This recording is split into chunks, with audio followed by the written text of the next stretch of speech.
Je lis du livre de Matthieu chapitre 18 au verset 15 qui suit. La parole déclare, si ton frère a péché, va et reprends-le entre toi et lui seul. S'il t'écoute, tu as gagné ton frère. Prions. Notre Dieu, notre Père, le thème pour ce jour, c'est que faire? Comment agir?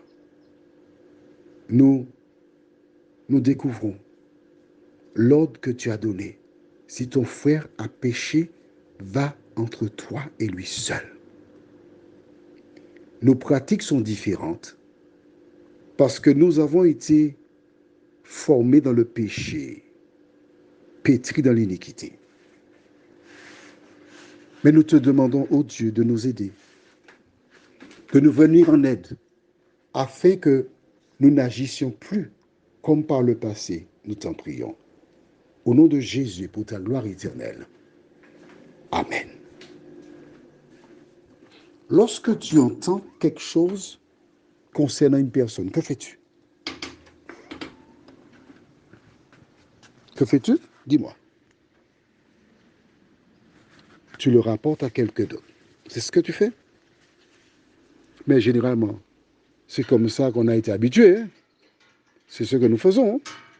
C'est ce que nos parents font lorsqu'on est petit à table, on les entend raconter, un tel a fait ci, un tel a fait ça. Et nous sommes formés, nous sommes pétris, nous grandissons en adoptant cette attitude. La majorité des gens, c'est ce qu'ils font. Toujours dire. Mais note que nous ne sommes pas enclins pour dire les bonnes choses, mais les choses mauvaises. Et c'est pour cela que nous sommes en train d'imiter l'accusateur.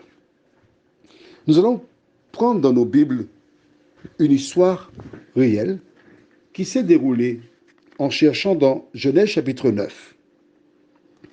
Je lis le verset 20 suivant. Noé commença à cultiver la terre et planta de la vigne. Il but du vin, s'enivra et se découvrit au milieu de sa tente. Cham, père de Canaan, vit la nudité de son père et il le rapporta dehors à ses deux frères. Alors Sem et Japheth prirent le manteau, le mirent sur leurs épaules, marchèrent à reculons et couvrirent la nudité de leur père. Comme leur visage était détourné, ils ne virent point la nudité de leur père. Lorsque Noé se réveilla de son vin, il apprit ce que lui avait fait son fils cadet.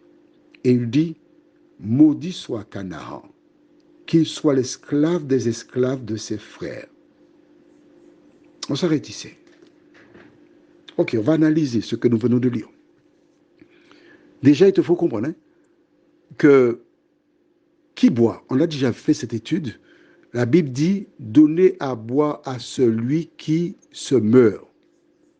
Donc les personnes qui sont en stade final, qui délirent, on leur donne à boire ce qui apaisait leur souffrance. Lorsqu'une personne est ivre, elle dort, et n'embête personne, elle ne crie pas.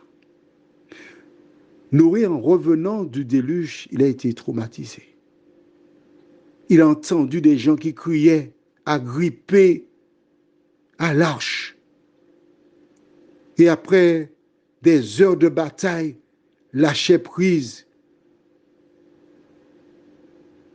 Il entendait encore ça dans sa tête.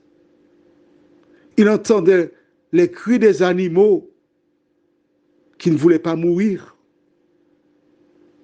Et en sortant de l'arche, il a été boire. Et quand il a bu, il a enlevé ses vêtements, il était nu.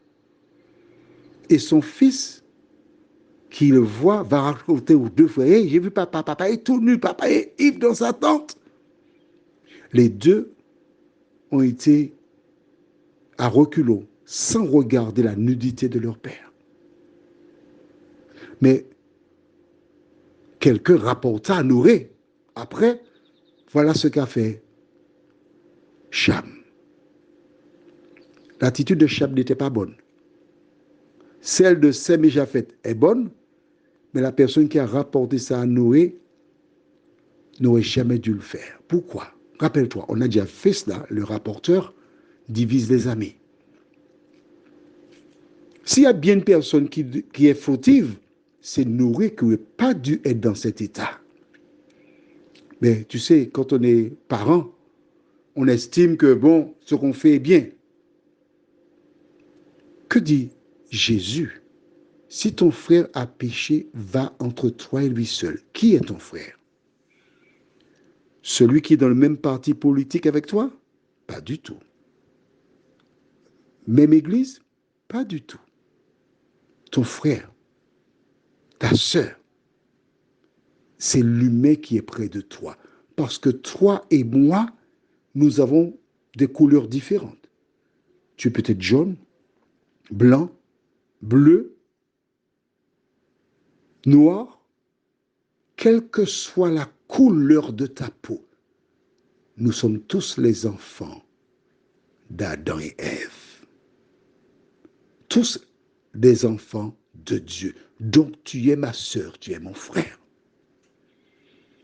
Et ce que Dieu attend de moi, si tu commets une erreur, c'est de venir vers toi avec amour, douceur, pour t'apporter la lumière. Prions. Seigneur, nous avons par le passé écouté les hommes, suivis comme des moutons de Panurge, blessés, déchirés, détruits des vies. Mais Éternel, nous reconnaissons que nous avons erré. Nous reconnaissons que nous n'avons pas été ce que nous devrions être. Alors Seigneur, maintenant, nous te demandons de nous aider par ta grâce. À partir d'aujourd'hui, de ne plus raconter les erreurs des gens, mais aller à toi, te les présenter et te demander de venir en aide à ces personnes. Merci Seigneur pour ta parole. Maintenant, nous savons ce que nous devons faire. Que ton esprit nous dirige dans ce sens. Au nom de Jésus, pour ta gloire éternelle. Amen. Je te souhaite une bonne nuit.